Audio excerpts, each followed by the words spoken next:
Hi எல்லாருக்கும் வணக்கம். So நம்ம இன்னைக்கு என்ன பார்க்க போறோம் அப்படின்னு பார்த்தீங்கன்னா 10th ஓல்டு தமிழ். ஸோ அதில் ஏற்கனவே பார்த்தீங்கன்னா 9 இயல் முடிச்சிட்டோம். இன்னைக்கு நம்ம பார்க்க போகிறது 10வது இயல் தான். ரொம்ப ஈஸியான ஒரு இயல் 10th. ஸோ வந்து டக்குன்னு நம்ம முடிக்கிற மாதிரி தான் இருக்கும். ஒரு 17 பேஜ் அந்த மாதிரி தான் இருக்கும். ஸோ ஈஸியாகவே நம்ம முடிச்சிடலாம் மற்றது கம்பேர் பண்ணும்போது. ஸோ அதில் என்னென்ன இருக்குது அப்படின்னு பார்க்கலாம். நிற்க நேரமில்லை அப்படின்னு சொல்லிட்டு ஒரு புது கவிதை, பல்துறை வேலை வாய்ப்புகள், உரைநடை, அந்த மாதிரி நூலகம் ஒரு துணைப்படம், அணின்றது ஒரு இலக்கணம். ஓகேங்களா, எவ்வளவுதான் 4 டாபிக் தான் நம்ம பார்க்க போறோம். ஈஸியா நம்ம முடிச்சிடலாம். இன்னையோட நம்ம பாத்தீங்கன்னா 10th ஓல்டு தமிழ் முடிக்க போறோம். அடுத்து பாத்தீங்கன்னா 11th ஓல்டு தமிழ். அதுல சிலபஸ் வைஸ் எது தேவையோ அது மட்டும் நான் பார்க்கலாம், எது முக்கியமானதோ அது மட்டும் நம்ம பார்க்க போறோம். ஓகேங்களா, ஸோ வந்து மறக்காம ஃபாலோ பண்ணிக்கோங்க. சில பேர் கன்ஃபியூஷனா இருக்கும், 11th ஓல்டுல 12th ஓல்டுல என்ன படிக்கலாம் படிக்க கூடாதுன்னு சொல்லிட்டு இருக்கும். ஸோ அது பக்காவா நான் எது பண்ணணும், படிக்கணும் படிக்கக்கூடாது அப்படின்ற மாதிரி டாபிக்கோட நான் வந்து உங்களுக்கு எக்ஸ்பிளனேஷன் கொடுக்குறேன். ஸோ அது ஒரு டைம் கேட்டுட்டு நீங்க படிச்சீங்கன்னா உங்களுக்கு ரொம்பவே ஹெல்ப்ஃபுல்லா இருக்கும், ஈஸியாகவும் இருக்கும். ஓகேங்களா, சரி ஓகே, இன்னைக்கு நம்ம பார்க்க போற இந்த டாபிக் போலாம். ஓகேங்களா, ஓகே. ஃபர்ஸ்ட் பாத்தீங்கன்னா இயல் 10ல ஃபர்ஸ்ட் நம்ம நிற்க நேரம் இல்லைன்னு பார்த்தோம் இல்லைங்களா, அதை தான் பார்க்க போறோம். சரி ஓகே, பார்க்கலாம்.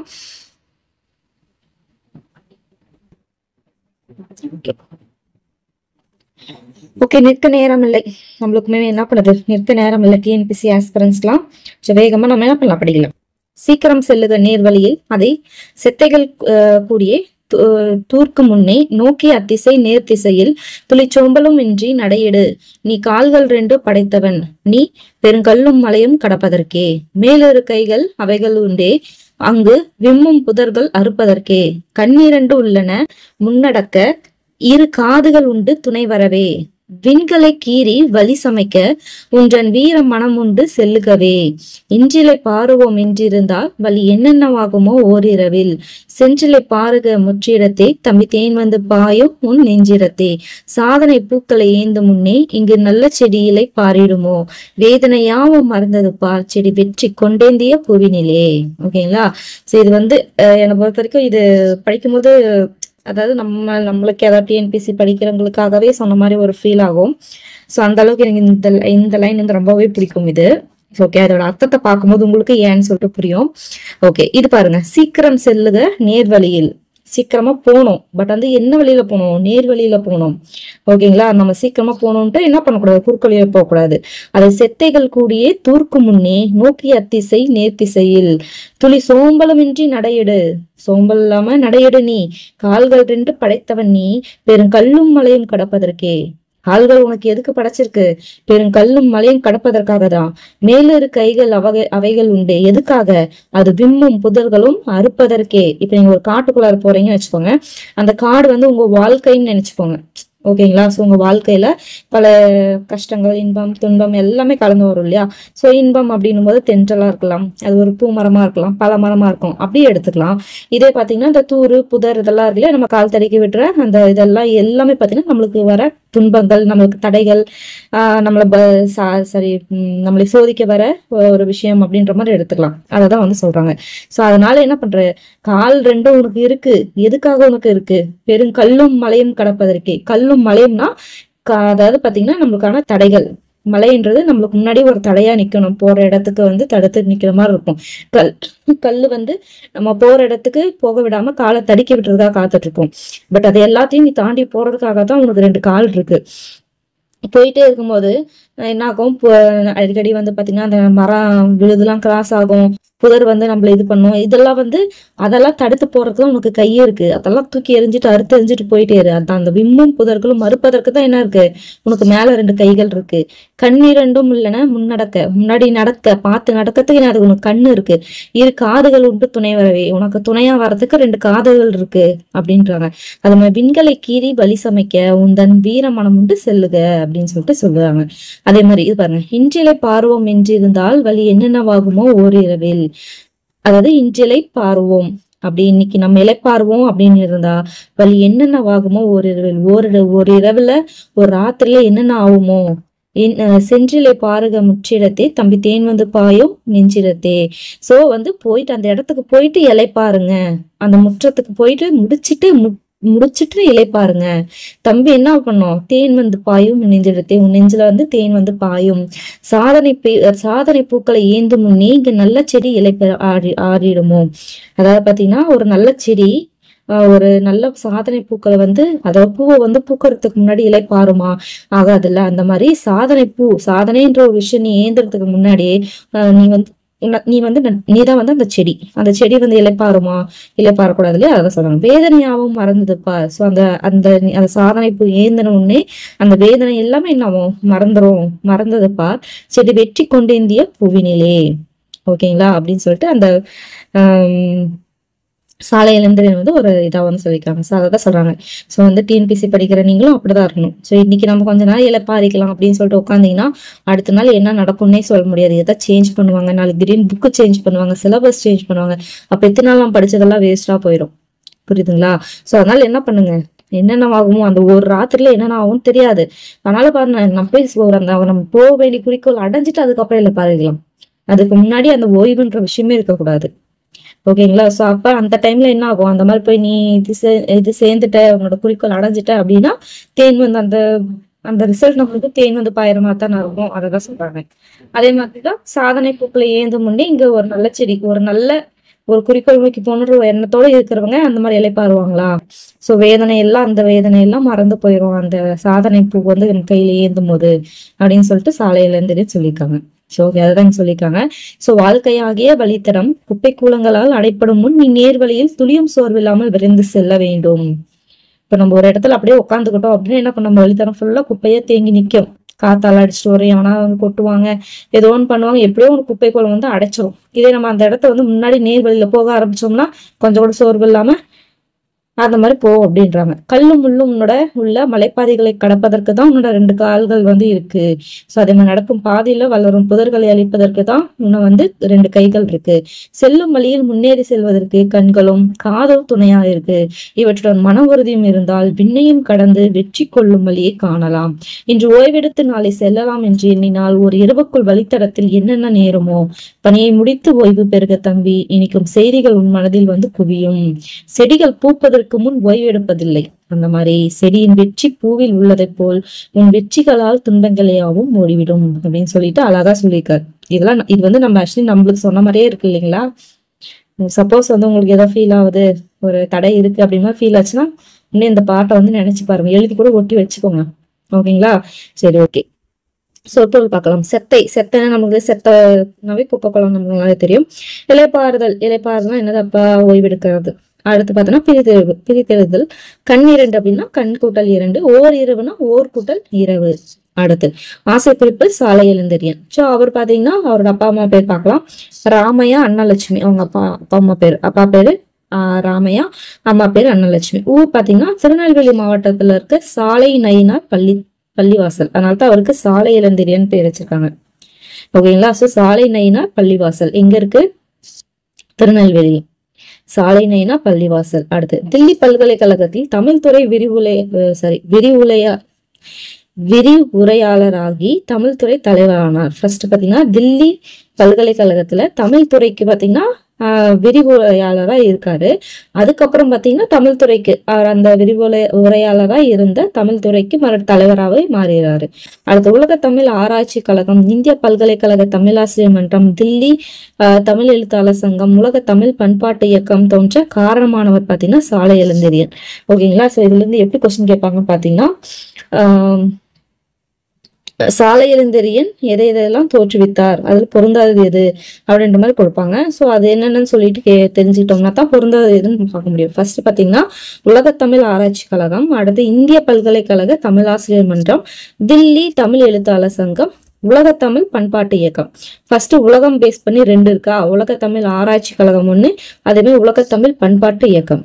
உலகத்தமிழ் ஆராய்ச்சி மையம், உலகத்தமிழ் பண்பாட்டு இயக்கம். ஆராய்ச்சி பண்றாங்க, எதை ஆராய்ச்சி பண்றாங்க? பண்பாட்டு இயக்கத்தை ஆராய்ச்சி பண்றாங்க, ஞாபகம் வச்சுக்கோங்க. அடுத்து பார்த்தோம்னா இந்திய லெவலுக்கு வராரு. இந்தியாவில் பாத்தீங்கன்னா பல்கலைக்கழக தமிழாசிரியர், அதாவது இந்திய பல்கலைக்கழக தமிழாசிரியர் மன்றம் ஒன்று ஆரம்பிக்கிறாங்க இந்தியா லெவல்ல. அடுத்து இந்தியாவில் பாத்தீங்கன்னா கேபிட்டல் டெல்லியா, டெல்லி லெவல்ல என்ன பண்றாரு, அங்கதான் வேலை செஞ்சாரு. ஸோ தில்லி தமிழ் எழுத்தாளர் சங்கம். ஓகேங்களா? தமிழாசிரியர் மன்றம், இது எழுத்தாளர் சங்கம். ஓகேங்களா?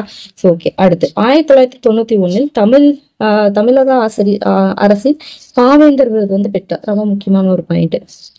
அவர் எப்ப பார்த்தோன்னா பாவேந்தர் விருது வாங்கினாரு அப்படின்னு பாத்தீங்கன்னா 1991. ஓகேங்களா. வாழ்நாள் முழுதும் தமிழின் முன்னேற்றத்துக்காக படைப்புகளை வழங்கி எழுச்சியூட்டினார். இவரோட காலம் என்ன அப்படின்னு பாத்தீங்கன்னா 6/9/1930 இருந்து 4/10/1998. ஓகேங்களா. சரி, ஓகே. ஸோ இது எப்படி ஞாபகம் வச்சுக்கலாம்? 4/10/1998 இருக்குங்களா. So 6 4 2 2s are 4 3 2s are 6 9க்கு அப்புறம் 10. அடுத்து பார்த்தீங்கன்னா 1930 98 யாராவது பர்த்டேவா கண்டிப்பா இருக்கும். ஏன்னா இப்போ ரீசெண்டா இருக்க மாதிரி. ஸோ அதை வச்சு ஞாபகம் வச்சுக்கோங்க. 98. அடுத்து பார்த்தீங்கன்னா 6 9 2 3 6 3 9 அப்படின்னு வருது. அதாவது ஒரு காம்பினேஷன் மாதிரி செஞ்சு வச்சுட்டீங்கன்னா இப்போ மனப்பாடம் ஆனாலும் இது நம்ம ஒரு இது பதிஞ்சு போயிடும். இப்படிலாம் நம்ம பார்த்தோம் அப்படின்னு சொல்லிட்டு டக்குன்னு நம்ம ஆப்ஷன் பார்க்கும்போது நம்ம மூளை நம்மளுக்கு காட்டி கொடுக்கும். இதை பாரு, இதுதான் இந்த மாதிரி தான் படித்தேன் அப்படின்னு சொல்லிட்டு. அதுக்காக தான். ஓகேங்களா. ஸோ அதுதான். ஸோ 6 9 9க்கு அப்புறம் 10 மாதம் 6 4. ஓகேங்களா. ஸோ அப்படின்னு வச்சுக்கோங்க. சரி, ஓகே. அடுத்து 100 கொடுத்து பார்க்கலாம். பாடப்பகுதியில் பார்த்தீங்கன்னா பூத்தது மானுடம் அப்படின்ற ஒரு கவிதை தொகுப்புல இருக்கிறது தான். ஸோ கேட்கலாம். இந்த பாடப்பகுதி என்னன்னு கொடுத்துருக்காங்க பார்த்தீங்கன்னா நிற்க நேரமில்லைன்னு இருக்கு இல்லையா. ஸோ அந்த நிற்க நேரமில்லை எந்த கவிதை தொகுப்புல வந்திருக்கு அப்படின்னு சொல்லி கேட்பாங்க. பூத்தது மானுடம். என்னது? பூத்தது மானுடம். ஸோ அப்படின்ற கவிதை தொகுப்புல இருக்கு. சாலையாரின் படைப்புகளான புரட்சி முழக்கம், உரைவீச்சு ஆகிய நூல்கள் தமிழக அரசின் சிறந்த நூலுக்கான பரிசுகள் பெற்றுள்ள ரொம்ப ரொம்ப முக்கியம். ஸோ சாலை இளைஞரின் என்ன நூல்கள் தமிழக அரசின் சிறந்த நூலுக்கான பரிசு பெற்றுள்ளதுன்னு கேட்டோம்னா புரட்சி முழக்கம், உரைவீச்சு. ஓகேங்களா. புரட்சி முழக்கத்தை உரையை வீச்சா அப்படியே வீசினாரு. முழக்கம், புரட்சி முழக்கம் பார்த்தோம்னா என்ன சொல்வோம், ஒரு புரட்சி ஏற்படுறதுக்காக முழங்குறது மாதிரி, சவுண்ட் விடுற மாதிரியா. அப்ப என்ன எப்படி சவுண்ட் விடுவாங்க? உரை பேசி தானே, நம்ம பேசி தானே பண்ணுவோம். ஸோ அந்த உரை பேசி வீச்சுன்னு என்னது அப்படியே அந்த அளவுக்கு கூர்மையான பேச்சு, உரை வீசி புரட்சி முழக்கத்தை எழுப்பினாரு அப்படின்னு சொல்லிட்டு ஞாபகம் வச்சுக்கோங்க. ஒரு சென்டென்ஸ் மாதிரி ஒரு ஞாபகம் வச்சுட்டீங்கன்னா டக்குன்னு ஞாபகம் வரும். இப்ப நம்ம பார்த்த நிற்க நேரமில்லை அப்படின்ற கவிதையை பார்த்தீங்கன்னா பூத்தது மானுடம் அப்படின்னு சொல்லிட்டு ஒரு இதுல வரும். ஓகேங்களா. சரி, ஓகே. அடுத்து எப்படி நடந்திட வேண்டும் என இளந்தறிஞர் கூறுகிறார். நம்ம எப்படி நடக்கணும்? நேர்மையா நடக்கணும், வேகமா நடக்கணும், பட் நேர்மையா நடக்கணும் அப்படின்னு சொல்லியிருப்பாரு. இது நமது கை கால்கள் எதுக்கு அப்படின்னா, கை என்னத்துக்கு? புதர்கள் அந்த இதெல்லாம் அறுத்து போறதுக்கு. கால்கள் பார்த்தீங்கன்னா மலைக்காடெல்லாம் பயணிச்சு போறதுக்கு. ஓகே. இது பல்துறை இது பார்க்கலாம். இதுல நிறைய இம்பார்ட்டன்டான லைன்ஸா இருக்கு. ஸோ ஃபர்ஸ்ட் பாத்தீங்கன்னா வினய ஆடவர் புயர் அப்படின்றது பாத்தீங்கன்னா குறுந்தொகை. ஓகேங்களா. ஸோ ப்ரீவியஸ் கொஸ்டின் ரொம்ப முக்கியமானது, நிறைய வருவதில் பார்க்கலாம். ஸோ வினய ஆடவர் குயிர் அப்படின்னு சொன்னது யார் பார்த்தோம்னா குறுந்தொகை. அதை என்ன சொல்லுவாங்க, இது இப்போ ஒரு புது கவிதை ஒரு இது மாதிரி சொல்லுவாங்க இல்லையா. என்ன சொல்லுவாங்கன்னா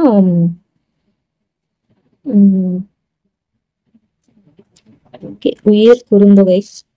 எப்படி ஞாபகம் வச்சுக்கலாம் பார்த்தீங்கன்னா உயிர் குரு அப்படின்னு வருதா அப்படி ஞாபகம் வச்சுக்கோங்க. வேலைக்கு போறதுதான் புருஷ லட்சணம் அப்படின்னுவாங்களா, அப்படித்தானே சொல்லுவாங்க. அததான் இது வினய ஆடவர் குயிர் அப்படின்றது. ஓகேங்களா. ஸோ அது கிட்டத்தட்ட மேட்ச் ஆகுற மாதிரி இருக்கும் பாருங்க. சொன்னது யாருன்னு பாத்தீங்கன்னா குறுந்தொகை வினய ஆடவர் குயிர். அடுத்து பாத்தீங்கன்னா முன்னீர் வழக்கம் மகளோடு இல்லை அப்படின்னு சொன்னது யாருன்னு பாத்தீங்கன்னா தொல்காப்பியர். இது அடிக்கடி கேட்கிற ஒரு கொஸ்டின். ஓகேங்களா. ஸோ முன்னீர் வழக்கம் மகடுவோடு இல்லை. அடுத்து பார்த்தீங்கன்னா சங்க காலத்தில் பொருளீட்டுவோர் ஆண்களே என்பதும் பெண்கள் குடும்பத்தை பொறுப்புடன் நடத்த வேண்டும் எனவும் பெண்கள் கடல் கடந்து செல்லக்கூடாது எனவும் கூறி வந்தனர். அதுதான் இது முன்னீர் வழக்கம் மகடுவோர் இல்லை அப்படின்னு சொல்லிட்டு. இன்று இந்த நிலை முற்றிலும் மாறிவிட்டது. ஆண்களுக்கு நிகராக பெண்களும் எல்லா துறைகளிலும் பணிபுரிந்து வருகின்றனர். இன்றைய சூழலில் இருவரும் வருவாய் ஈட்டினால்தான் குடும்பத்தை சிறப்பாக நடத்த இயலும். பள்ளி கல்வி முடித்த ஒருவர் அதற்கு மேல் என்னென்ன படிப்புகள் மேற்கொண்டு வேலை வாய்ப்பினை பெறலாம் என்பதை குறித்து விழிப்புணர்வு ஒவ்வொருத்தருக்கும் இருக்கு. ஓகே. இதெல்லாம் தற்போது மேல்நிலை கல்வியில் தேர்ச்சி என்பதுதான் பெரும்பாலான பணிகளுக்கு அடிப்படை என்றும் நிலை உருவாகியுள்ளது. அடுத்த நாள்வரும் கல்வியில் புது புது துறைகள் உருவாகி கொண்டே வருகிறது. குறிப்பாக பணி வாய்ப்பு உரிய கல்வி தகுதிகளில் தொழிற்கல்வி, தொழில்நுட்ப கல்வி, கலை அறிவியல் கல்வி, சிறுதொழில் கல்வி என பலவாக பகுக்கலாம் அப்படின்னு நாங்க என்னென்னு சொல்லிட்டு பாத்துக்கணும். தொழிற்கல்வி, தொழில்நுட்ப கல்வி, கலை அறிவியல், சிறுதொழில் அப்படின்னு சொல்லிட்டு பிரிக்கிறாங்க. ஓகே. ஃபர்ஸ்ட் அதை ஒவ்வொன்றா எக்ஸ்பிளனேஷன் கொடுக்குறாங்க. ஃபர்ஸ்ட் தொழிற்கல்வியை பத்தி பார்க்கலாம். தொழிற்கல்வி அப்படின்னாலே நம்ம ப்ரொஃபஷனல் அப்படின்வாங்களே, ப்ரொஃபஷனல்னாவே என்ன சொல்லுவாங்க, டாக்டர், இன்ஜினியர் இதைதான் சொல்லுவாங்க. அதைதான் சொல்றாங்க. சரி, தொழிற்கல்வி அப்படின்னாலே எனது மருத்துவம், பொறியியல், வேளாண்மை, அக்ரி டிபார்ட்மெண்ட், சட்டம் இந்த வக்கீலுங்க அவங்க. முதலியவை தொழிற்கல்வித்துறைகள். மேல்நிலை கல்வியில் உயர் மதிப்பெண் பெற்றோர் அந்தந்த பாடப்பிரிவின் தகுதிக்கேற்ப விண்ணப்பிக்கலாம். இது நம்மளுக்கு நல்லாவே தெரியும். இவர்கள் கலந்தாய்வு மூலம் தேர்வு செய்யப்பட்டு கல்லூரிகளில் சேர்ந்து உரிய பாடத்தில் படித்து முடித்தவர்கள் அவரவர் தகுதிக்கேற்ப உள்நாட்டிலும் வெளிநாட்டிலும் பணிபுரிய வாய்ப்புண்டு. தற்போது உயிரி தொழில்நுட்பத்துறை, நுண்ணியல் தொழில்நுட்பத்துறை சார்ந்த தொழில் படிப்புகள் கற்பிக்கப்பட்டு வருகிறது. உண்மைதாங்களா? உயிரினா பயோடெக்னாலஜி, நுண்ணியல், அதுதான் நுண்ணியல், அந்த இதை பத்தி அந்த நானோ டெக்னாலஜி இதெல்லாம் இருக்கு, அதை பத்தின தொழிற்படிப்புகள் இப்ப கற்பிக்கப்பட்டு வருது. சோ வேதியியல், விலங்கியல் துறைகள்ல பார்த்தோன்னா இளங்கலை பட்டம் பெற்றவர்களுக்கும் சூழ்நிலை, வேளாண்மை, மருத்துவம் முதலிய துறைகளில் பட்டம் பெற்றவர்களுக்கும் சிறந்த வேலைவாய்ப்பு துறையாக தற்போது இப்ப விளங்கி வருகிறது அப்படின்றாங்க. ஓகேங்களா? சரி, ஓகே. இது பாத்தீங்கன்னா என்னன்னா தொழிற்கல்வி, ப்ரொஃபஷனல் அப்படின்வாங்க, ப்ரொஃபஷனல் டிகிரி அப்படின்வாங்க பேரு. ஸோ தொழில்நுட்ப கல்வி அப்படின்னா 10ஆம் வகுப்பில் தேர்ச்சி பெற்றவர் என்ன பண்ணுவாங்க, தாம் பெற்ற உயர் மதிப்புக்கேற்ப பல்தொழில்நுட்ப கல்லூரியில் சேர்ந்து பயிலலாம். பொறியியல் துறைகளில் உள்ளது போல பல்வேறு துறைகள் இதில் உண்டு. இதில் சேர்ந்து படிப்பவர்களுக்கும் இக்காலகட்டத்தில் வேலை வாய்ப்புகள் பெறுவதற்கு வாய்ப்புண்டு. மேல்நிலை கல்வியில் தேர்ச்சி பெற்றவர்கள் இடைநிலை ஆசிரியர் கல்வி பயிற்சி 2 ஆண்டுகள் படித்து தேர்ச்சி பெற்றால் இடைநிலை ஆசிரியராக பணியில் சேரலாம். அதே மாதிரி செவிலியர் பயிற்சி, கூட்டுறவு பயிற்சி ஆகியவற்றில் சேர்ந்து பயிற்சி பெற்று வேலை வாய்ப்புகளை பெறலாம். இந்த தொழில்நுட்ப கல்வி அப்படின்றாங்க. அடுத்தது கலை அறிவியல் கல்வி அப்படின்னு பாத்தீங்கன்னா என்னது, ஆர்ட்ஸ் அண்ட் சயின்ஸ் இல்லையா, தமிழ், ஆங்கிலம், கணிதம், இயற்பியல், வேதியியல், விலங்கியல், தாவரவியல், பொருளியல், வரலாறு, கணக்கு பதிவியல், கணிப்பொறிவியல், பொறியியல், வணிகவியல், இது எல்லாமே இளங்கலை பட்டமும் அதுக்கு முன்னாடி முதுகலை பட்டம், அது மாதிரி அதுக்கு மேலே என்ன பண்ணுவாங்க, எம்ஃபில் போடுவாங்க, பிஹெச்டி எல்லாம் போடுவாங்க இல்லையா. ஸோ அது மாதிரி அதுதான் கலை அறிவியல் கல்வி இல்லையா. அடுத்து தமிழ் வழியில் பயிலும் மாணவர்களுக்கு தமிழக அரசு பணியில் 20 விழுக்காடு அந்த பிஎஸ்டி இல்லையா, அதான் சொல்றாங்க, 20 விழுக்காடு ஒதுக்கி இருக்காங்களாம். ஸோ பட்டம் பெற்றவர்கள் தமிழ்நாடு அரசு தேர்வாணையம், நடுவண் அரசு தேர்வாணையம், வங்கித்துறை, ஆயுள் காப்பீட்டுத்துறை, தொடர்வண்டித்துறை இதெல்லாம் பார்த்து நடத்தும் போட்டித் தேர்வுல கலந்துட்டு வெற்றி பெற்று பல்வேறு வேலை வாய்ப்புகளை பெறலாம். அதை டிஎன்பிசி, யூபிஎஸ்சி இதெல்லாம் சொல்றாங்களே, அதுல எஸ்எஸ்சி இதுல. ஸோ இதற்கான தகவல்களை நாளேடு, வானொலி, தொலைக்காட்சி முதலிய ஊடகங்கள் மூலம் பெற்று முறைப்படி விண்ணப்பிக்க வேண்டும். மாவட்ட வேலை வாய்ப்பகத்தில் பதிவு செய்தும் வேலை வாய்ப்புகளை பெறலாம். என்னைக்கு பெற்றதில்ல, எம்ப்ளாய்மெண்ட்ல ரெஜிஸ்டர் பண்ணி. சரி, ஓகே.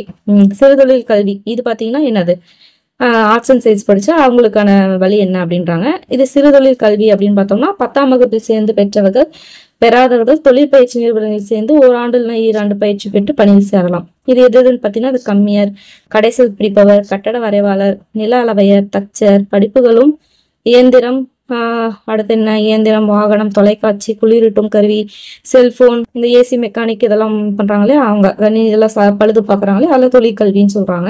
இந்த மாதிரிலாம் இருக்கு. அவரோட விருப்பத்துக்கு சேர்ந்து படிச்சு வேலை வாங்கலாம் அப்படின்றாங்க. அரசு பணிக்காக காத்தலாம அவங்க சுய தொழில் தொடங்கி நிறைய பேர் இதுக்காக வேலை வாய்ப்பு பெருக்கணும் அப்படின்றாங்க. அப்பொழுதுதான் வேலையில்லா நிலை மாறும். சுயதொழில் தொடங்குவதற்கு வழிகாட்டுதல், பயிற்சிகள், கடன் உதவிகள் எல்லாமே அரசு அளிக்கிறது. ஆமா, என்டர்பிரினர்ஸ்க்கு கொடுத்துட்டு வராங்க. சிறுதொழில் பெருதொழில பேஸ் பண்ணி கொடுத்துட்டு வராங்க. சோ அவற்றை பெற்று செயல்படுவதற்கு மனத்துணிவும் முயற்சியும் தன்னம்பிக்கையும் இருந்தால் போதும். அத்தகைய நூற்றுக்கணக்கானவருக்கு வேலை அளிக்கலாம். அவர் வேலைக்காக காத்திருக்கவோ இயங்கவோ தேவையில்லை அப்படின்றாங்க. அடுத்தது ராணுவம், காவல்துறை பணி அப்படின்னு பாத்தீங்கன்னா 12ஆம் வகுப்பு பொதுத் தேர்வில் தேர்ச்சி பெற்றவரை பார்த்தோம்னா ராணுவம், காவல் முதலிய துறைகளில் சேர்வதற்கு வாய்ப்பு இருக்கு. இவற்றில் சேர முதலில் உடற்கூறு தேர்வு நடைபெறும். உடம்பை வளர்த்தேன், உயிர் வளர்த்தேன் சொல்லி திருமூலர் சொல்றாரு இல்லையா, நம்மளுக்கு நல்லாவே தெரியும். திருமந்தத்தை உடம்பை வளர்த்தேன், உயிர் வளர்த்தேன் திருமூலர் சொல்வாரு. இது ஒரு ப்ரீவியஸ் கொஸ்டின். வாக்குப்படி முறையாக உடற்பயிற்சி செய்தவர்கள் இத்தேர்வில் வெற்றி பெற இயலும். அதன் பிறகு எழுத்து தேர்வு நடைபெறும். அதில் தேர்ச்சி பெற்றவங்க பணியில சேரலாம். அதே மாதிரி வேற என்ன, ஓட்டுநர், நடத்துனர் இந்த மாதிரி பணிகளும் உடற்கூறு தகுதி உள்ளவங்க மட்டும்தான் சேர முடியும். அதே மக்கள் நல பணியாளர், சத்துணவு அமைப்பாளர் போன்ற பணிகளிலும் சேரலாம். இப்பணிகள் குறித்த தகவல் அவ்வப்போது அந்தந்த மாவட்ட ஆட்சியர் மூலம் ஊடகங்கள் பார்த்தோன்னா என்னது வெளியிடப்படும் அப்படின்றாங்க. சரி, ஓகே.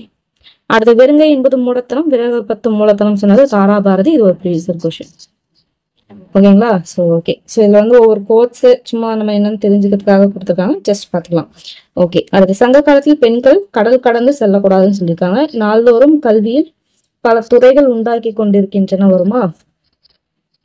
அடுத்து காவலர், ராணுவம் போன்ற பணிகள் உடல்கூறு தேர்வும் என்னது எழுத்து தேர்வும் உண்டு. ரெண்டுமே இருக்கு. ஓகேங்களா? ஸோ இந்த மாதிரி தான் கேட்பாங்க. ஸோ அதனால ஒரு டைம் நம்ம படிச்சோம்னா நம்ம ஈஸியாவே பார்த்து போட்டலாம். அதுதான் ஒரு டைம் வாசிச்சு விடணும். ஸோ இது இந்த கோர்ஸ் எல்லாம் முக்கியம். அடுத்து பெரும்பாலான பணிகளுக்கு அடிப்படை தகுதி பார்த்தீங்கன்னா 10ஆம் வகுப்பு. இப்போ குரூப் 4லாம் 10ஆம் வகுப்பு தேர்வு தான் அடிப்படை.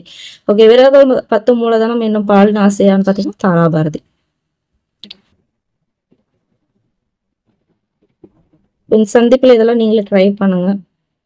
வினைய ஆடவர்க்குரிய குறுந்தொகை, முன்னீர் வழக்கம் மகளோடில்லை தொல்காப்பியர், உடைமை வளத்தின் உயிர் வளத்தின் திருமூலர், கைத்தொழில் ஒன்றை கற்றுக்கொள் கவலை நமக்கில்லை ஒத்துக்கொள்னு சொல்லிட்டு வருமா, அது ஒரு ப்ரீவியஸ் கொஸ்டின். இது பார்த்தீங்கன்னா நாமக்கல் கவிஞர் சொல்லியிருப்பாரு.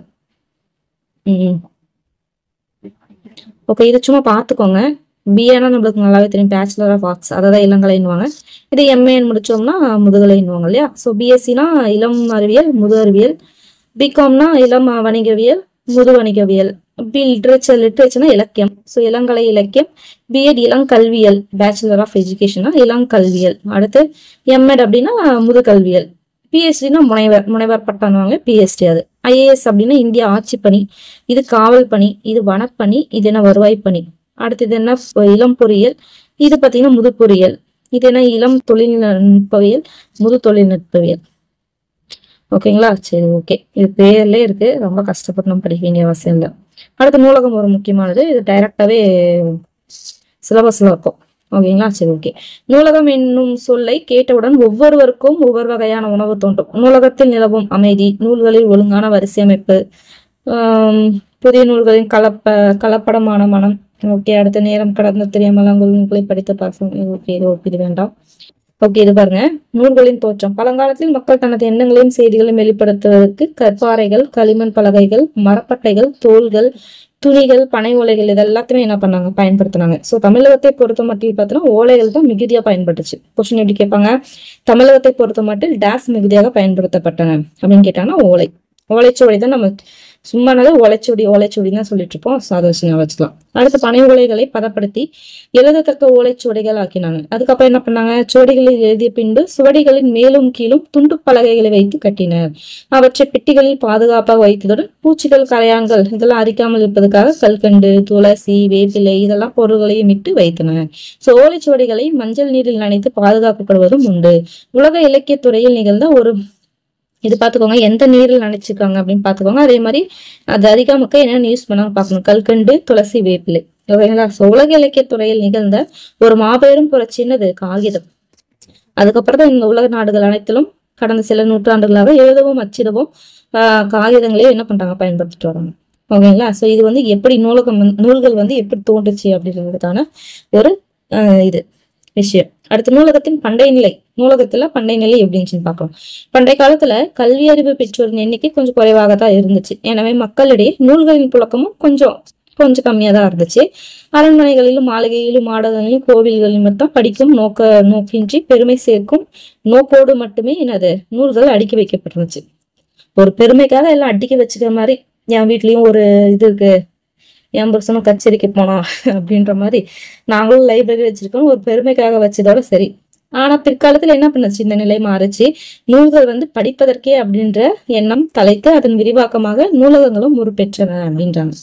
ஓகேங்களா. சோ இப்போ அப்ப வந்து பெருமையா இருந்தாலும் இப்ப என்னது எல்லாருமே படிக்க ஆரம்பிச்சிட்டாங்க. படிக்கணும்ன்ற நோக்கத்துக்காகவே நூலகம் ஸ்டார்ட் பண்ணிட்டாங்க அப்படின்னு சொல்லிட்டு சொன்னாங்க. ஸோ அடுத்து பார்த்தோன்னா தோற்றம், அதோட தோற்றம் என்னன்னு பார்க்கலாம். கல்வி மக்களை தத்தம் எண்ணங்களையும் அதனால் விளைந்த அறிவையும் பகிர்ந்து கொள்ள தூண்டியது. இதுவே புதிய இலக்கியங்களும் இலக்கண நூல்களும் தோன்ற காரணமாயிற்று. நாடு முன்னேற மக்களை கல்வி அறிவு பெற்றவர்களாகவும் நற்சிந்தனையாளர்களாகவும் பல்வேறு துறைகளில் வல்லுநர்களாகவும் ஆக்குதல் இன்றியமையாதது. ஸோ இது மேற்பட பல்துறை நூல்கள் அடங்கிய பொது நூலகங்கள் நாடு முழுவதிலும் திறக்கப்பட வேண்டும் என்ற சிந்தனை வலுப்பெற்றது. நம்மளுக்கு நல்லாவே தெரியும், எத்தனையோ பேர் அண்ணாவா எடுத்துக்கிட்டோம், அம்பேத்கரா இருக்கட்டும், இவங்கெல்லாம் பாத்தீங்கன்னா எவ்வளவு பெரிய பெரிய தலைவர்கள், அவங்க எல்லாருமே பாத்தீங்கன்னா அந்த நூலகத்துல படிச்சுதான் வந்து எல்லாமே கத்துக்கிட்டாங்க. ஓகேங்களா. ஸோ அண்ணாலாம் பாத்தீங்கன்னா ஸ்கூலுக்கே போனதில்லை, ஃபுல் அண்ட் ஃபுல் வந்து அந்த லைப்ரரியில படிச்சுதான் பண்ணாரு. இந்த கரிபால்டி இதெல்லாம் படிச்சு. அடுத்து வேற யாரு, இப்ப மாப்போசின்னு எடுத்துக்கிட்டோம் அப்படின்னு பாத்தீங்கன்னா அவரு நூலகத்துல படிக்கிறது, அப்புறம் கம்மியான விலையில புக்கு கிடைச்சா வாங்கி படிக்கிறது. இந்த மாதிரி பெரிய பெரிய தலைவர்கள்லாம் இப்படிதான் முன்னேறி இருந்தாங்க. அதே மாதிரி அம்பேத்கர்லாம் காலைல போனானா நைட்டு சாயந்தரம் கூட்டும் போது தான் வெளில போவாங்க. அந்த மாதிரி. ஸோ நூலகத்துக்கு வந்து எந்த அளவு வந்து ஒரு அறிஞர்கள் வந்து உருவாக்கி இருக்கு அப்படின்றது நமக்கு தெரிஞ்சுக்குவது. ஸோ அதைதான் வந்து சொல்றாங்க. ஸோ நூல் வந்து தனி ஒருவரிடம் இருந்தால் அதன் பயன் பிறருக்கு கிடைக்காது. ஆனால் அதே நூல் பொது நூலகத்தில் வைக்கப்பட்டால் பயன் மரம் உள்ளூர் பழுத்ததை போன்று அது பலருக்கும் பயன்படும். அதனால இந்தியா உள்பட்ட உலக நாடுகள் அனைத்தும் என்ன பண்ணாங்க, மக்களுக்கான பொது நூலகங்கள் திறக்கப்பட்டன அப்படின்றாங்க. ஓகேங்களா. சோ நூலகத்தில் பல்வேறு பெயர்கள் இருக்கு. நூலகத்துக்கு என்னென்ன பெயர்கள் இருக்கு, ப்ரீவியஸ் கொஸ்டின்ல கேட்டிருக்காங்க. ஓகேங்களா. சோ அவர் பெயர்கள் என்னன்னு பார்க்கணும். ஃபர்ஸ்ட் புத்தகச்சாலை. நூலகனாவே புத்தகச்சாலை. ஏடகம். ஏடுனா என்னது, நூல்கள். சோ அது இருக்கிற அகம் ஏடகம். சுவடியகம். ஃபர்ஸ்ட் வந்து சுவடி தான் நிறைய இருந்துச்சு இல்லையா, சோ அதனால சுவடி. நூல்கள் பதிலாக சுவடி இருந்த காலத்துல சுவடி இருந்துச்சு, சுவடியகம். சுவடிச்சாலை. புத்தகச்சாலை மாதிரி சுவடிச்சாலை. வாசகச்சாலை, ஏன்னா அங்கதான் போய் படிக்கிறாங்க, சோ வாசகச்சாலை. படிப்பகம், படிக்கிறாங்க, சோ படிப்பகம். நூல் நிலையம், நூல் இருக்க ஒரு இடம், சோ நூல் நிலையம். பண்டாரம், சோ இது கொஞ்சம் டிஃப்ரெண்டா இருக்கு பாத்துக்கணும். பண்டாரம் அப்படின்ட்டு, ஏன்னா நூல்கள் பல்வேறு பெயர்களால் அழைக்கப்படும். இதுதான் ஒரு ப்ரீவியஸ் கொஸ்டின் கேட்டுதான்னு நினைக்கிறேன். சோ பாத்துக்கோங்க. நூலகம் இன்னும் தமிழ் சொல்லுக்கு இணையான ஆங்கிலத்தில் லைப்ரரி. லைப்ரரினா தெரியல, நூலகம் தான் லைப்ரரின்னு சொல்லிட்டு இங்கிலீஷ்ல சொல்றாங்க. அது லத்தீன் மொழியில பாத்தீங்கன்னா லிப்ரா அப்படின்ற சொல்லுக்கு தான் புத்தகம் என்பது பெயர் அப்படின்னு சொல்றாங்க. சோ லத்தீன் மொழியில லிப்ரா, இங்கிலீஷ்ல லைப்ரரி, தமிழ்ல நூலகம், புத்தகச்சாலை, ஏடகம், சுவடியகம், சுவடிச்சாலை, வாசக சாலை, படிப்பகம், நூல் நிலையம், பண்டாரம், இந்த மாதிரி நிறைய இருக்கு அப்படின்றாங்க. ஓகேங்களா. சரி, ஓகே. இது வந்து பேரு, பல்வேறு பெயர்கள். ஸோ ஓகேங்களா. அது லத்தீன் என்ன, ஆங்கிலம், தமிழ் என்ன பார்த்துக்கணும். நூலகம், பொது நூலகத்துறை பார்க்கலாம். ஸோ இது ஒரு ப்ரீவியஸ் கொஸ்டின், இந்த லிப்ரான்றது. அடுத்து, ஆறு இல்ல ஊருக்கு அழகு பால் அப்படின்றது ஒரு பழமொழி. ஓகேங்களா. ஸோ பழமொழி படிச்சுக்கணும். ஆறு இல்ல ஊருக்கு அழகு பால். ஆறு இல்லைன்னா அந்த ஊர் என்னது, அழகு அழகு இருக்காதுன்றாங்க. அந்த மாதிரி நூலகம் இல்ல ஊருக்கு அறிவு பால். நூலகம் இல்லைன்னா அந்த ஊருக்கு என்ன, அறிவு இருக்காது, அறிவு வந்து வீணா போனது அப்படின்றாங்க. ஓகேங்களா. சோ ஒரு அரசின் தலையாய கடமை பார்த்தனா மக்களை அறிவுடையார ஆக்குதலே. சோ கொஸ்டின் எப்படி கேட்கலாம், ஒரு அரசின் தலையாய கடமை என்ன பண்ணணும், மக்களுக்கு வேலை கொடுக்கறது, அது பண்றதா இது பண்றதா சொல்லிட்டு அறிவுடையோர் ஆக்குதல், அந்த மாதிரி ஆப்ஷன் கொடுக்கலாம்.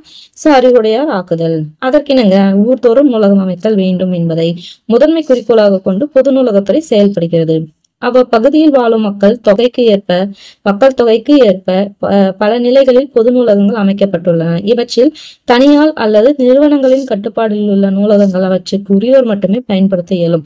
இதை பொதுமக்கள் பயன்படுத்த இயலாது. ஆனா சமுதாயத்தின் எண்ணிலையை சார்ந்தவராயினும் சிறியோர் முதல் பெரியோர் வரை வயது வேறுபாடின்றி பொது நூலகத்தில் உறுப்பினராகவும் அங்கிருந்து நூல்களை எடுத்து படிக்கவும் பொது நூலகங்கள் வழிவகுத்துள்ளன. இப்ப இருக்கு அவற்றை, அதாவது பாத்தீங்கன்னா தனியார் நூலகம் மாதிரி வச்சு அவங்களுக்கு மட்டுமே யூஸ் பண்ணிடுறவங்களும் இருக்கு, இப்போ பொது நூலகங்களும் இருக்கு அப்படின்னு இருக்காங்க. ஸோ இந்தியாவிலேயே முதன்முறையாக தமிழக அரசு என்ன பண்ணுச்சு, 1948 சென்னை பொது நூலகத்தை வந்து சட்டத்தை ஏற்றி நூலக பணிக்கான சீரான செயல்பாட்டுக்கு வித்திட்டது. ரொம்ப ஒரு முக்கியமான ஒரு பாயிண்ட். ஸோ ஃபர்ஸ்ட் தமிழ்நாடு என்ன பண்ணுச்சு, 1948 எப்ப நம்மளுக்கு சுதந்திரம் கிடைச்சு அடுத்த வருஷமே என்ன பண்ணாங்க, சென்னை பொது நூலக சட்டத்தை வந்து ஃபர்ஸ்ட் அவங்க தான் ஏற்றுனாங்க. நூலகத்தை வந்து இது பண்றதுக்காக பொது நூலக சட்டத்தை எப்ப ஏற்றினாங்க, 1948. ஸோ சென்னை பொது நூலக சட்டம் அப்படின்னு சொல்லி கேட்டாங்கன்னா 1948 ஞாபகம் வச்சுக்கணும். நம்மளுக்கு சுதந்திரம் கிடைச்சா அடுத்த வருஷம் ஞாபகம் வச்சுக்கணும். ஓகேங்களா.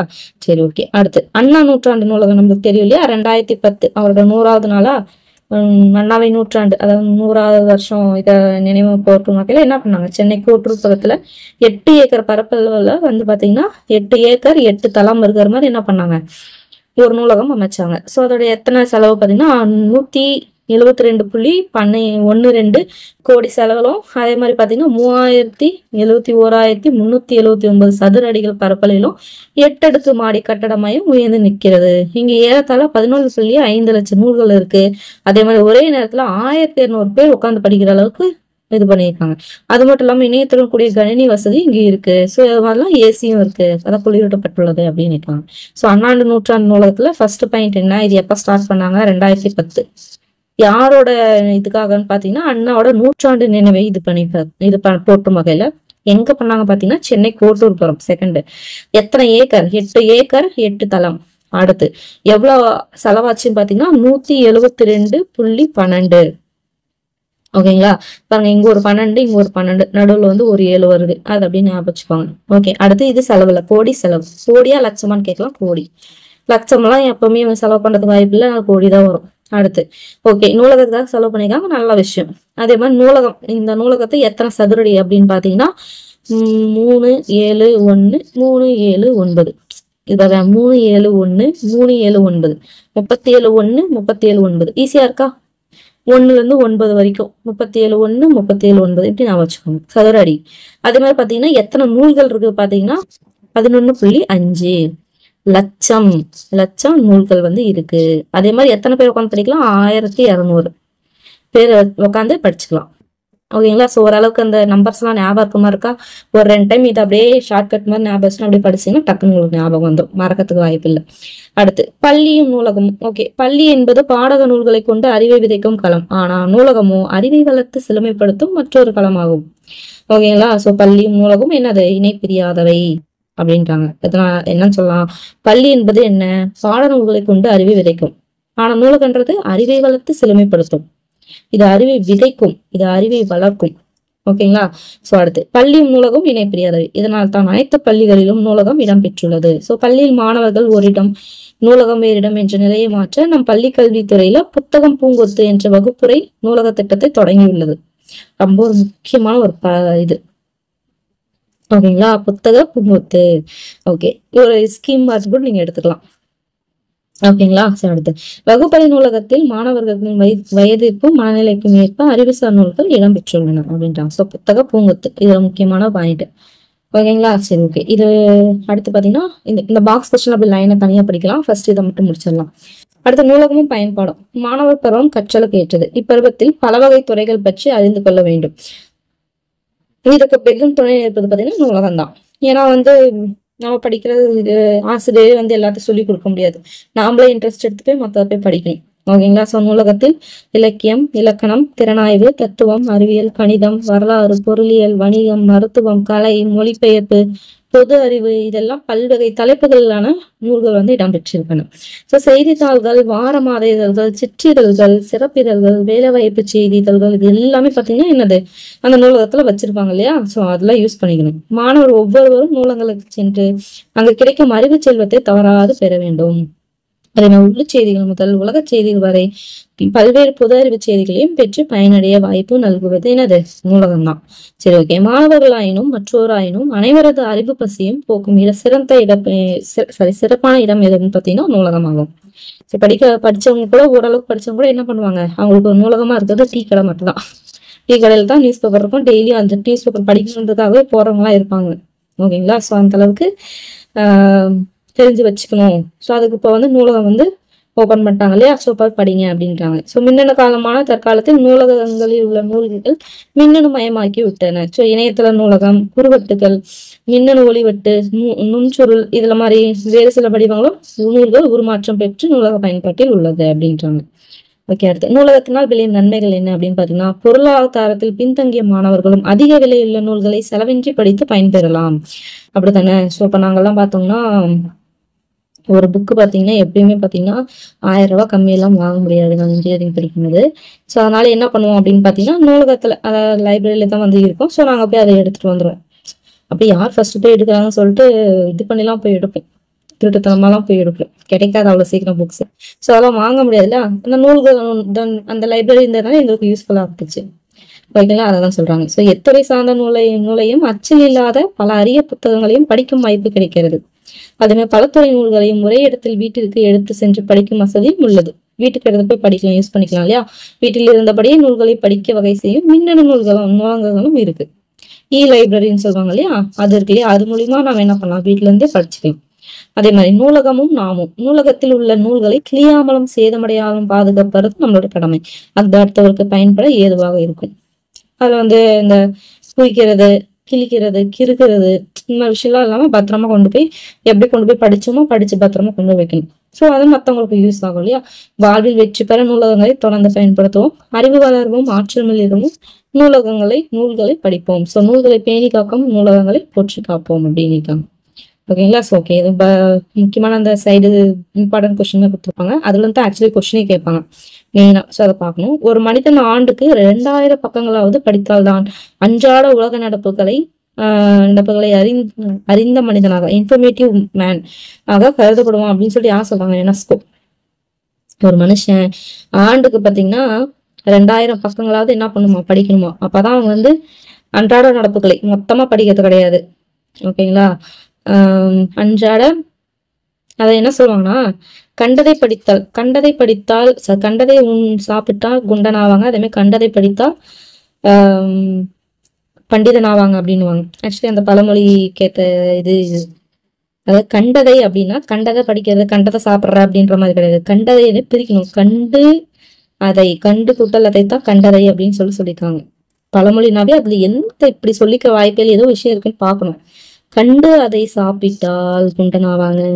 சும்மாவே குண்டாக முடியுமா? கண்டதை போய் கல்லு மண்ணு கண்டதுதான், கண்டதை சாப்பிட்டா குண்டாக முடியுமா? ஆக முடியாது. அதே மாதிரி கண்டு அதை கூட்டல் அதை கண்டு அதை படித்தால் பண்டிதனாவான். கண்டதை படிச்சாலாம் பண்டிதன் ஆக முடியாது. கண்டு அதை பார்த்து அதை படிச்சோம்னா, கரெக்டா கண்டுபிடிச்சு படிச்சோம்னா தான் பண்டிதன் ஆக முடியும். அததான் இங்க சொல்றாங்க. அன்றாட உலக நடப்புகளை அறிந்த மனிதனாக இருக்கான் அப்படின்னு சொல்றாங்க. யாரு? யுனெஸ்கோ சொல்றாங்க. ஓகேங்களா? அடுத்த பாயிண்ட் பார்க்கலாம். கிரீஸ் நகர அரசுகளை முதலாக மக்களுக்கான நூல் நிலையங்களை அமைத்தனர். இது கிரீஸ். இதே இந்தியாவில பாத்தீங்கன்னா தமிழ்நாடு 1948. ஓகேங்களா? அடுத்த பாயிண்ட் பார்க்கலாம். இது பாருங்க. இந்தியாவில் உள்ள நூலகங்களில் கல்கத்தா தேசிய நூலகம் தான் முதன்மையானது. இது ஒரு ப்ரீவியஸ் கொஸ்டின் இல்லையா? இதுல 10 லட்சத்திற்கும் மேற்பட்ட நூல்கள் இருக்கு. ஸோ இந்தியாவில் நூலகத்துல பார்த்தோன்னா கல்கத்தா தேசிய நூலகம் தான் ஃபர்ஸ்ட் முதன்மையானது. இதுல பாத்தீங்கன்னா 10 லட்சம், கிட்டத்தட்ட 10 லட்சம் நூல்கள் இருக்கு. மேற்பட்ட நூல்கள் இருக்கு. அண்ணா நூற்றாண்டாதில் பார்த்தோன்னா 11.5 லட்சம் நூல்கள் வந்து இருக்கு. ஓகேங்களா? அடுத்து பார்க்கலாம். பாபிலோனியாவில் உள்ள நிப்பூர் என்ற ஊரின் கிமு 2000 ஆண்டிற்கு முந்தைய, அதாவது சுமார் 2500 களிமண் பலகைகளில் எழுதப்பட்டிருந்த நூல்களின் தொகுப்பு கண்டெடுக்கப்பட்டுள்ளது. ஓகேங்களா? ஸோ அப்ப வந்து அந்த காலத்துல என்னது, களிமண் பட்டைகள், மரப்பட்டைகள் தான் எழுதுவாங்க சொல்லி பார்த்தோலே, அந்த மாதிரி பாபிலோனியால இருக்க நிப்பூர் அப்படின்ற ஊர்ல, ஊர்ல கிமு 2000 ஆண்டிற்கு முந்தைய, அதாவது கிமு 2000 ஆண்டுக்கு முன்னாடியே, கிட்டத்தட்ட 2500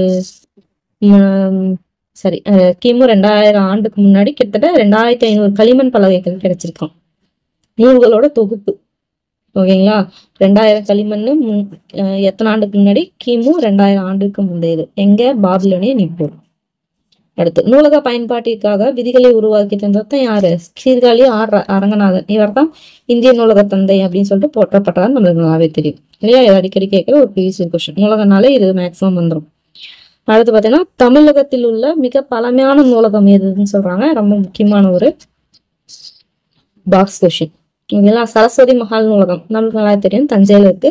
இது எப்ப ஸ்டார்ட் பண்ணாங்கன்னா 1820. அடுத்து, அரசின கீழ் திசை சுவடி நூலகம் சென்னையில இருக்கு. கன்னிமரா நூலகம் பாத்தீங்கன்னா 1869 ஸ்டார்ட் பண்ணியிருக்காங்க. அதே மாதிரி சென்னை பல்கலைக்கழக நூலகம் பாத்தீங்கன்னா 1907. அண்ணாமலை பல்கலைக்கழக நூலகம் சிதம்பரத்துல இருக்கு, அது 1929. டாக்டர் உவேசா நூலகம் பாத்தீங்கன்னா 1947 சென்னையில, நம்மளோட சுதந்திரம் வாங்கினப்பே ஞாபகம் வச்சுக்கோங்க. மறைமலை அடிகளார் நூலகம் பாத்தீங்கன்னா 1958. மேக்சிமம் சென்னையில தான் இருக்கும். இது ஒரு சிதம்பரம், இது ஒண்ணு தஞ்சைன்னு வரும். ஓகே, மதுரை காமராசர்னாவே மதுரையில இருக்கு. காமராசர் பல்கலைக்கழக நூலகம் 1966. அதே மாதிரி உலக தமிழ் ஆராய்ச்சி நிறுவன நூலகம் சென்னை 1970. அதே மாதிரி தஞ்சை தமிழ் பல்கலைக்கழகம் நூலகம் 1980. தஞ்சையில 2 இருக்கும், ஒண்ணு சரஸ்வதி மஹால் நூலகம், இன்னொன்னு தஞ்சை தமிழ் பல்கலைக்கழக நூலகம் 1981. ஓகேங்களா? ஸோ அப்படியே இது பண்ணி படிச்சுக்கணும். அந்த இயர்ஸ் வந்து என்ன பண்ணணும், படிச்சுக்கணும், நோட் பண்ணி. ரொம்ப முக்கியமான ஒரு டாபிக். அடுத்து பாத்தீங்கன்னா, ஓகேங்களா? ஸோ வந்து நீங்க இந்த லெசன் படிக்கிறீங்களோ இல்லையோ, இந்த பாக்ஸ் இந்த சைடா கொடுத்துருக்காங்க, இதெல்லாம் தான் முக்கியம். இதுல இருந்தா கொஸ்டின் கேட்பாங்க. பழைய புக் அப்படின்னும் போது அவங்க வந்து கான்சன்ட்ரேட் பண்றது இந்த ஒரு விஷயமா தான் இருக்கும். ஓகேங்களா? அதனால பார்த்து நோட் பண்ணி படிச்சுக்கோங்க. ஓகே, அணி நம்மளுக்கு நல்லா தெரியும். அணினாவே என்னது? அழகுன்னு அர்த்தம். அதே மாதிரி இயல்பான அழகை ஆடை அணிகலன்களில் மேலும் அழகுபடுத்திக் கொள்வது போல ஒரு பாடலை சொல்லாலும் பொருளாலும் என்ன பண்ணுவாங்க, அழகுற செய்வத்தான் அணின்றாங்க. ஓகே, நமக்கு தெரிஞ்சுதான். ஓகே. ஸோ அதுல என்னென்ன பார்க்க போறோம்? தற்குறிப்பேற்று அணி, மஞ்சள் புகழ்ச்சி அணி, இரட்டொரு மொழிதல் அணி, அடுத்து பாத்தீங்கன்னா பின்வரும் நிலை அணி, இது மொழிதல் அணி. ஓகேங்களா? சரி, ஓகே, ஈஸியா நம்ம முடிச்சிடலாம். டக்குன்னு முடிச்சிடலாம். ஓகே, தற்குறிப்பேற்று அணி அப்படின்னு பாத்தீங்கன்னா, இயல்பாக நிகழும் நிகழ்ச்சி மீது கவிஞர் தன் குறிப்பினை ஏற்றி கூறுவதுதான் தற்குறிப்பேற்றி. தன்னு குறிப்பு ஏற்றம் அணி, அதாவது தற்குறிப்பேற்றம் அணின்றாங்க. அதாவது இயல்பா ஒரு விஷயம் நடக்குதுன்னா அது வந்து கொஞ்சம் மிகைப்படுத்தி சொல்றதுதான் பாத்தீங்கன்னா தற்குறிப்பேற்று அணி. ஓகேங்களா? அதாவது வந்து ஒரு விஷயத்த வந்து சொல்ல போனா அதுக்கு இட்டுக்கட்டி சொல்றதுங்களே, அந்த மாதிரி இட்டுக்கட்டி சொல்றதுதான் தற்குறிப்பேற்று அணி. என்னன்னு பார்க்கலாம். தையல் துயர்க்கு தெரியாது தம் சிறகாம் கையால் வயிற்றிலைத்து காரிருள் வாய் வெய்யோனை வாவு பறி தேரேறி வாவென்று அழைப்பன போல கூவினவே கோழிக்குளம். அதான் என்ன சொல்றாங்கன்னா, கோழிகள் விடிய காலையில் கூவுதல் வந்து ஒரு இயல்பான நிகழ்ச்சி தான். ஆனா அது வந்து கவிஞர் எப்படி சொல்லியிருக்காருன்னு பாத்தீங்கன்னா, காட்டில் நள்ளிரவில் கணவனை பிரிந்து வருத்தமுற்ற தமயந்தியின் துயரை போக்க இருளை நீக்குவதற்கு தேரேறி விரைந்து வருமாறு ஞாயிற்றை கோழிகள் கூட்டம் கூவி அழைப்பதாக தன் குறிப்பை ஏற்றி கொள்கிறார். அதனால இது தற்குறிப்பை ஏற்ற அணி. அதே மாதிரி என்ன சொல்லுவாங்க, ஆஹ் அந்த கண்ணகி கோவலன் வந்து மதுரைக்கு போகும்போது அந்த கொடி வந்து ஆடுறது வந்து என்னன்னு சொல்லியிருப்பாரு, அது ஒரு இயல்பான நிகழ்ச்சி, காத்துக்கு ஆடுறது. அது என்னன்னு சொல்லியிருப்பாரு அப்படின்னு பாத்தீங்கன்னா, வாரல் என்பதை போல் மறித்து கை காட்ட, வராத இங்க வந்தா நீ செத்துருவ, அந்த மாதிரி சொல்ற மாதிரி இருக்கு, அந்த மாதிரி ஆட்டினது வந்து இருக்குன்னு சொல்லி குறிப்பிட்டுருவாரு. அதுவும் ஒரு எக்ஸாம்பிள் தான். ஓகேங்களா, அது வந்து புது புக்ல வந்திருக்கும், இது பழைய புக்ல வந்துடும். ரெண்டுமே ரொம்ப முக்கியம். இது ஏதாவது லைன் கொடுத்து என்ன பண்ணுவாங்க, கொஸ்டின் கேட்பாங்க. ஓகேங்களா. சோ தையல் துயருக்கு தெரியாத தஞ்சிரகாம் கையால் வயிறழைத்து காரேருள்வாய் வெய்யோனை வாவுபதி தேரேறி வாவென்று அழைப்பதன் போல கூவினவை கோழிக்குளம் அப்படின்னு இருக்காங்க. ஓகேங்களா. அடுத்து இது தற்குறிப்பேற்ற அணி. வஞ்ச புகழ்ச்சி அணி அப்படின்னா புகழ்வது போல் பழித்தலும் பழிப்பது போல் புகழ்த்துனா வஞ்ச புகழ்ச்சி அணின்னுவாங்க. அதே புகழ்ற மாதிரி பழிக்கிறதும் பழிக்கிற மாதிரி புகழ்றதும் தான் வந்து என்ன சொல்லுவாங்க, வஞ்ச புகழ்ச்சி அணி. ஃபர்ஸ்ட் இதெல்லாம் ப்ரீவியஸ் கொஸ்டின். தேவரணையர் கையவர் அவரும் தான் மேவன செய்துள்ளலான். அதை என்ன சொல்றாங்க, தீயவர்களையும் தேவர்களையும் இணைத்து என்ன பண்ணிருக்காங்க, புகழ்ந்து கூறுவது பேர் சொன்னாலும் தீயவர்கள் தாம் மனப்போன போக்கில் தீய செயல்களை செய்து அழிவார்கள் என்று பழித்து கூறப்பட்டுள்ளது. இதுக்கு மொத்தமா அர்த்தம் என்னன்னு பாத்தீங்கன்னா, தேவரா இருந்தாலும் சரி கையவர் அதாவது திருடர் இருந்தாலும் சரி, ரெண்டு பேரும் அவங்க இஷ்டத்துக்கு தான் செய்வாங்க, அவங்க மனப்போக்கில தான் செய்வாங்க அப்படின்றது தான் அர்த்தம். பட் பாத்தீங்கன்னா தேவர் வந்து அவங்க மனப்போக்கில செஞ்சாலுமே நல்லதான் செய்வாங்க, நல்லதுக்காக தான் அதை செய்வாங்க. பட் இது கெட்டவங்க என்ன பண்ணுவாங்க, அவங்க வந்து பாத்தீங்கன்னா அவங்க மனப்போக்கில கெட்டதை தான் செய்வாங்க, செஞ்சு என்ன பண்ணுவாங்க, அழிஞ்சு போவாங்க. ஓகேங்களா. சோ ரெண்டு வந்து இணையாக வந்து புகழ்ந்து பேசினாலுமே இது என்னது, தேவர் வந்து புகழ்ந்து பேசுற மாதிரியும் கயவர் அதாவது இந்த திருடங்களை வந்து பாத்தீங்கன்னா இதை பழித்து சொல்ற மாதிரி தான் அமைஞ்சிருக்கு. அதுதான் வஞ்ச புகழ்ச்சி, புகழ்வது போல பழித்தல். அடுத்து கல்லால் அடித்ததற்கோ காலால் உதைத்ததற்கோ வில்லால் அடித்ததற்கோ வெட்கி நீர் சொல் வீரால் மஞ்சுதனை சூழும் மதிலானை காவாரே நஞ்சுதனை தின்றதன் முன். அதாவது என்ன சொல்றாங்க அப்படின்னு பாத்தீங்கன்னா, இப்பாடலில் திருப்பார்கடலை கடைந்த போது உண்டாகிய நஞ்சினை சிவபெருமான் உண்டு தேவர்களை காத்தார் என்பது புராண கதை. தெரியல நம்மளுக்கு.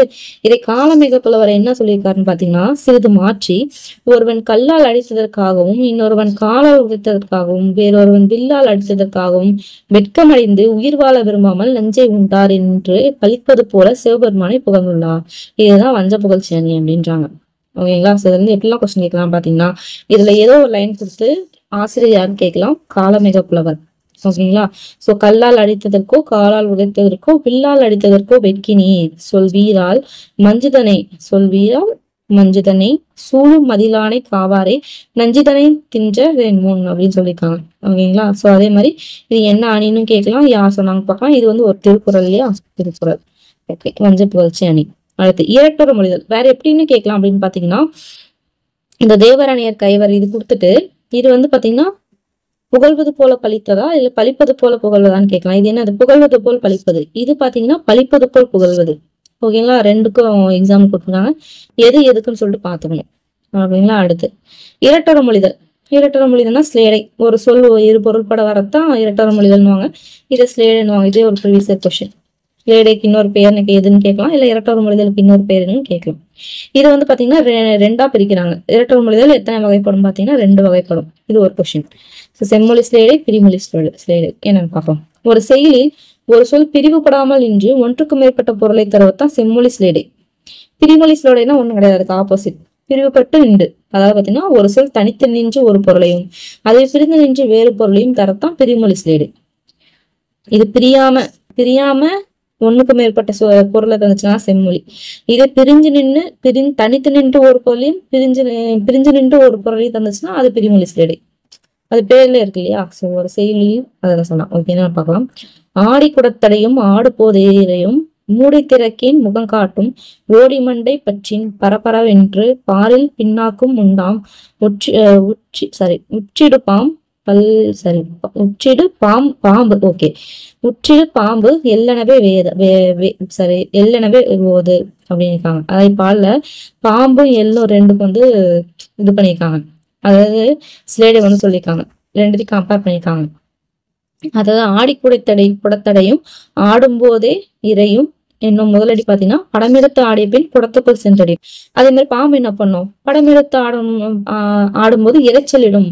ஏன்னா பாம்பிற்கும் செக்கில் ஆடிய பின் எடுத்த எண்ணெயை குடத்தில் ஊற்றுவர். அந்த மாதிரி செக்காடும் போது இரைச்சல் உண்டாகும் அப்படின்னு சொல்லிட்டு எள்ளிற்கும் என்ன பண்ணாங்க, சிலேடையா வந்திருக்கு. ஸோ இப்பாடலில் சொற்கள் வந்து பிரிக்கல, அப்படியே டைரக்டாவே என்னது இருபொருள் வந்து தருது. அதாவது பாம்பும் எள்ளுக்கும் இருபொருள் தருது. ஸோ அதனால இது செம்மொழி சிலேடை அப்படின்றாங்க. இதே பார்த்தீங்கன்னா பிரிமொழி சிலேடைன்னு பார்த்தீங்கன்னா ஏற்றுமின் விளக்கை இருளகலவே என்றால் விளக்கை ஏற்று என்றும், ஏற்று மின் விளக்கை இருளகலவே அப்படின்னு பிரிச்சா மின் விளக்கை ஏற்றுவோர் அப்படின்னு சொல்லிட்டு பொருள் தருது. இதுதான் பிரிமொழி சிலேடை. இது பாத்தீங்கன்னா என்னது, விளக்கை ஏற்று மின் ஏற்றுங்க, விளக்கை இருளகலவே இருளகலவே இந்த விளக்கை ஏத்துங்க அப்படின்றாங்க.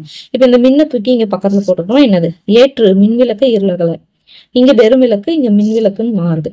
அதெல்லாம் வந்து பிரிக்காம ஒன்னும் பிரிச்சா ஒன்னும் அர்த்தம் தான் பிரிமொழி சிலேடை. ஓகேங்களா. அடுத்து பின்வரும் நிலையணி அப்படின்னு பாத்தீங்கன்னா செயலில் முன்னர் வந்த சொல்லோ பொருளோ சொல்லும் பொருளோ மீண்டும் மீண்டும் வந்து அழகு சேர்க்கை தான் பின்வரும் நிலையணின்றாங்க. அது 3 வகைப்படும். என்னன்னு பாத்தீங்கன்னா ஃபர்ஸ்ட் சொல்லு மட்டும், சொல் பின்வரும் நிலையணி. அடுத்து பொருள் மட்டும், பொருள் பின்வரும் நிலையணி. இன்னொன்னு பாத்தீங்கன்னா ரெண்டுமே சேர்ந்து சொல் பொருள், அதாவது சொற்பொருள் பின்வரும் நிலையணி. சொல்லு மட்டும்தான் முன்னாடி பின்னாடி மாறி மாறி வரும். அடுத்து பொருள் மட்டும்தான் முன்னாடி பின்னாடி மாறி வரும். இதுல பாத்தீங்கன்னா சொல்லு பொருள் ரெண்டுமே முன்னாடி வந்து என்ன பண்ணும், அழகு சேர்க்கும். ஓகேங்களா. சோ ஓகே, அது 3 வகைப்படும் தெரிஞ்சுக்கணும். ஓகே, ஃபர்ஸ்ட் சொல் பின்வரும் நிலையணினா செயலில் முன்னர் வந்த சொல் மீண்டும் மீண்டும் வந்து வெவ்வேறு பொருளை தருவதுதான் சொல் பின்வரும் நிலையணி. எக்ஸாம்பிள் பாத்தீங்கன்னா துப்பார்க்கு துப்பாய, துப்பாக்கி, துப்பாக்கு, துப்பாய, தூமலை. இது கொடுத்துட்டு இது என்ன அணி அப்படின்னு கேட்கலாம். சொல்லு மட்டும்தான் சொல் பின்வர நிலையணி. சோ இந்த குறப்பாவில துப்புன்ற ஒரே சொல்லி என்னென்ன வந்திருக்கு பாருங்க அர்த்தத்துல, உண்பவர், உணவு, உண்ணும் பொருள் அப்படின்ட்டு பல பொருள்ல வந்திருக்கு. அதனால சொல் பின்வர நிலையணி. இது பாத்தீங்கன்னா பொருள் பின்வர நிலையணினா செயலில் ஒரே பொருள் தரும் பல சொற்கள் வருவது. ஓகேங்களா.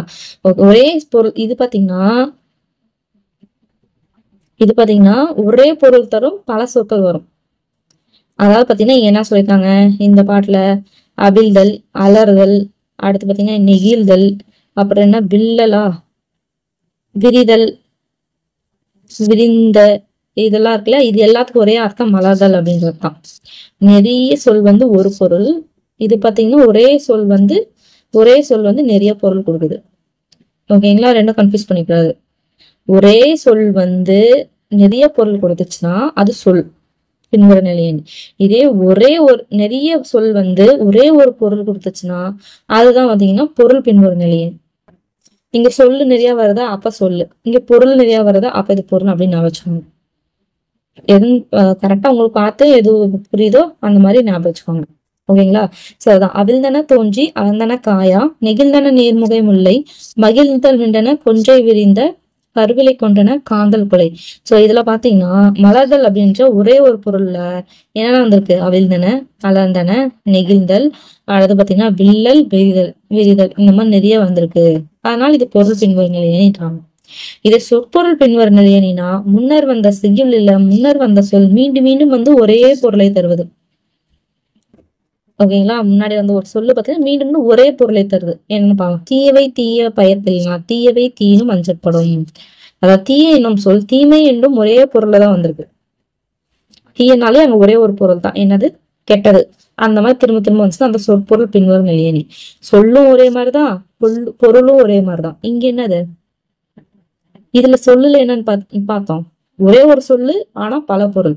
இது என்னது, பல பொருள் ஒரே இது. ஆனா இதுல பாத்தீங்கன்னா சொல்லும் ஒரே மாதிரி இருக்கும், பொருளும் ஒரே மாதிரி தான் வரும். அதனாலதான் சொற்பொருள் பின்வரும் நிலையணி நீக்கணும். ஓகேங்களா. ஓகே, அடுத்து பாத்தீங்கன்னா பிரிதுமொழிதல் அணி. இது என்ன அப்படின்னு பாத்தீங்கன்னா ஊமையை கூறி பொருளை பெற வைப்பதுதான் பிரிதுமொழிதல் அணி. ஓகேங்களா. ஃபார் எக்ஸாம்பிள், சீனிப்பை சாக்காடும் அச்சிரா பண்டம் சால மிகுத்து பெயின், இது ஒரு திருக்குறளை இது கொடுத்துட்டு என்ன அணின்னு கேட்பாங்க, பிரிதுமொழிதல் அணி. என்ன அர்த்தம் அப்படின்னு பாத்தீங்கன்னா வெண்மையான மயில் தொகையை ஆயினும் அதற்கு அளவுக்கு வெஞ்சி வண்டியில் ஏற்றினா அச்சு ஒடிந்து போகும் அப்படின்றது ஓமை சொல்லியிருக்காங்க. பட் இதுக்கு அர்த்தம் என்னன்னு சொல்லல. ஓகேங்களா. சோ அதுக்கு வந்து ஆக்சுவலி எதுக்கு அர்த்தம் என்ன அப்படின்னு பாத்தீங்கன்னா பகைவர்கள் தனித்தனியே நோக்கும் போது மிகச் சிறியராயினும் ஒன்று கூடின் தனிப்பட்ட பகை மண்ணின் எவ்வளவு வலிமை உடையறானோ அவன் எளிதில் வென்று விடுவார் அப்படின்றதுதான் இதோட பொருள். அதனாலதான் இது பொருள் பிரிதுமொழிதல் அணின்னுவாங்க. ஓகேங்களா? ஸோ அதுக்கான ஓமையை சொல்லிட்டு எதுக்கு கூட ஓமைப்படுத்துறாங்கன்றத சொல்லாம விட்டாங்கன்னா அதுதான் பெரிதுமொழிதல் அணி.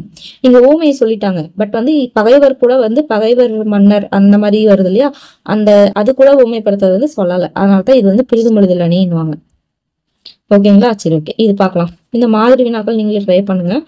தேவரணையர் கைவர் பார்த்தீங்கன்னா என்னது, பஞ்சப்புகழ் சேனி. சொல்லுக சொல்லில் பயனுடைய சொல்லற்க சொல்லில் பயனில்லா சொல் அப்படின்னு சொல்லியிருக்காங்க. என்ன சொல்லியிருக்காங்க, சொல்லுக சொல்லில் சொல்லுன்னு சொல்லிட்டு வருதா, சொல்லிக சொல்லில் பயனுடைய சொல்லற்க சொல்லில் பயனில்லா சொல். இது என்ன, நெடும்புணல். இது ஓகே, இருங்க ஒரு விஷயம் சொல்றேன். நெடும்புணலுள் வெல்லும் முதலை அடும்புணலில் நீங்கி அதனை பெறு. சோ இது என்ன சொல்றாங்க, இது வந்து பாத்தீங்கன்னா பெரிதுமொழிதல் வரும். ஏன்னு பாத்தீங்கன்னா ஓமைய சொல்லிட்டாங்க, பட் வந்து அதுக்கான இது சொல்லல. ஆக்சுவலி இது என்ன சொல்றாங்க, நெடும்புணலில் வெல்லும் புனலுள் வெல்லும் முதலை அடும்புணலில் நீங்கி அதனை பெற. என்ன சொல்றாங்க, அதாவது தண்ணியில பாத்தீங்கன்னா முதல்ல என்ன பண்ணணும், அதுதான் ராஜா மாதிரி. இதே வந்து அந்த தண்ணி விட்டு நீங்கி வந்துச்சுன்னா அட்டு பீஸ் ஆயிரும். ஓகேங்களா? அந்த மாதிரி வந்து சொல்லியிருக்காங்க. அந்த மாதிரிதான் அந்த இடத்திற்கு நான் வந்து இப்ப என்னோட ராஜாங்கம் இருக்குன்னு சொல்லிட்டு ஒரு கோட்டைகள் நிக்கிறேன்னா அப்ப நான் தான் அங்க ராஜா. என்னால ஈஸியா வந்து பகைவரை அழிக்க முடியும். இதே அடுத்தவங்களோட கோட்டைக்கோ இல்ல ஊருக்கோ போகும்போது என்னது, அங்க நான் வந்து பாத்தீங்கன்னா என்னோட பலம் கம்மியா தான் இருக்கும். என்னை வந்து எப்படி வேணாலும் அவங்க என்னது ட்ராப் வச்சோ ஏதோ ஒன்று வச்சிருந்து என்ன பண்ண முடியும், எல்லாம் அழிக்கிறதுக்கு ஈஸியா இருக்கும். அதனால என்ன பண்ணும், பகைவரை நம்ம இடத்துக்கு கொண்டு வரணும். அததான் சொல்றாங்க. அவங்கவுங்க இடத்துல இருக்கிறது அவங்கவுங்களுக்கு வந்து பாத்தீங்கன்னா இது தரும், ஸ்ட்ரென்த் தரும். அதுதான் வந்து சொல்லியிருக்காங்க. ஸோ வந்து ஓமையை சொல்லிட்டு அதுக்கான இது சொல்லலாம். அடுத்து, பகல் வெல்லும் குகையை காக்க இகல் வெல்லும் வேந்தற்கு வேண்டும் பொழுது. என்ன சொல்லியிருக்காங்க, கூகை என்ன பண்ணும், கூகை வந்து நைட் டைம்ல தான் என்னது ரொம்ப ஒரு ஸ்ட்ரென்த்தா இருக்கும். இது காலையில அப்படின்னு பார்க்கும்போது பாத்தீங்கன்னா காக்காக்கு தான் ஸ்ட்ரென்த். காக்கா வந்து வென்றுடும். பகல்ல பாத்தீங்கன்னா கூகையே வென்ற அளவுக்கு என்னது காக்கா வந்து அதோட டைம் பாத்தீங்கன்னா காலையில வந்து பாத்தீங்கன்னா காக்காக்கான டைம், நைட் ஆச்சுன்னா கூகைக்கான டைம். அததான் வந்து சொல்லியிருக்காங்க. சோ வேந்தருக்கு வேண்டும் பொழுது, அதே மாதிரி தான் அரசனுக்கும் இது அப்படின்னு சொல்லிட்டு சொல்லியிருக்காங்க. ஓகேங்களா? சரி, ஓகே.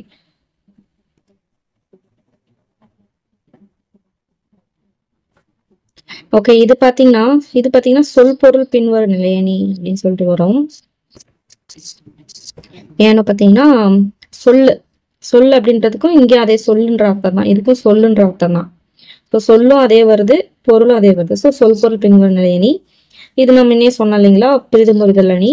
இது பாத்தீங்கன்னா பகல் வெல்லும் குகையை காக்க இகல் வெல்லும் வேந்தற்கு வேண்டும் பொழுது. ஸோ இதுல பாத்தீங்கன்னா அதாவது பாத்தீங்கன்னா இது வந்து அரசர் வந்து அந்த மாதிரி காலம் அறிந்து செய்யணும் அப்படின்னு சொல்லிட்டு என்ன பண்ணிருக்காங்க, ஓமை பண்ணிருக்காங்க.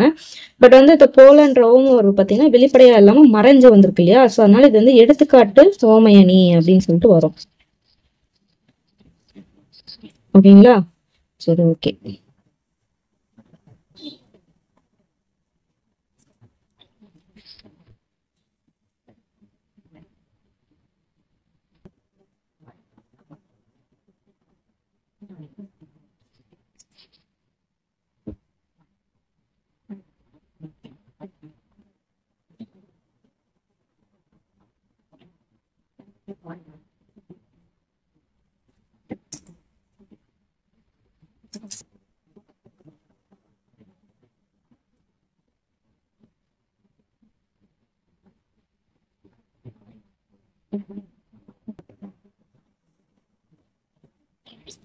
ஓகே, அவ்வளோதான். ஸோ முக்கியமானது இவ்வளோதான் இதில்.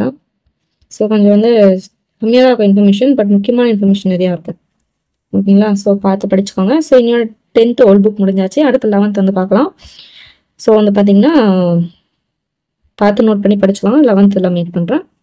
சப்போஸ் ஏதாவது மிஸ்டேக் இருந்துச்சு அப்படின்னா கீழே தாராளமாக மென்ஷன் பண்ணுங்கள். இல்லை உங்களுக்கு வேற என்ன போஸ்ட் பண்ணணும்னு சொல்லிட்டு சொன்னாலுமே கீழே கமெண்ட் பண்ணுங்கள். அடுத்து 11th ஓல்ட் புக்கில் மீட் பண்ணுறேன். பாய்.